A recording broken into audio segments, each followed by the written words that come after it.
谈就医之事，究养生之物，解疾病之祸。大家好，欢迎收看今天的老安谈健康，我是你们的老朋友老安。吃南瓜呢，很多朋友呢都会拿来做粥，但是说到南瓜藤啊，大部分人不知道。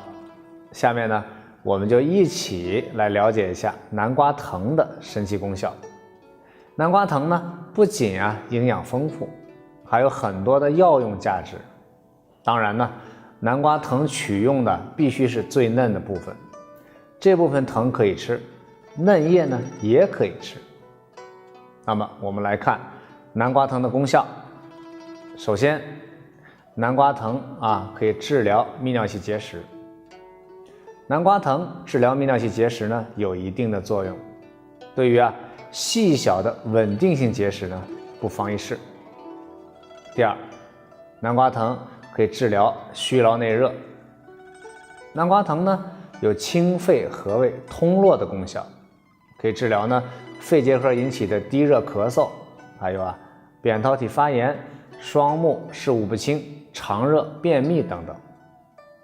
第三治疗高血压。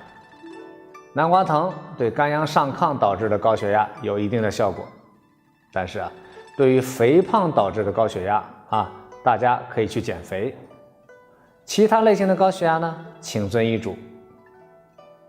南瓜藤可以做成清炒南瓜藤、笋干南瓜藤除此之外南瓜花还被誉为呢微型的营养宝库，易输易药。第一，新鲜的南瓜花或者晒干后的南瓜花呢，均可入药，对黄疸、痢疾、咳嗽还有痈疽肿痛都有不错的治疗效果。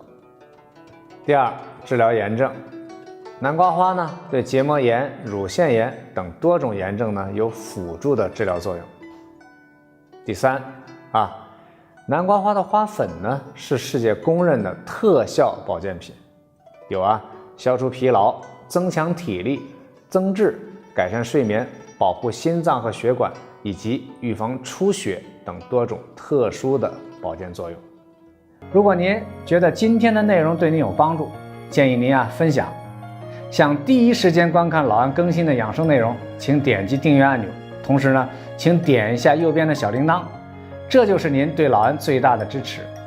科学养生，关注老安，明天同一时间我们再见。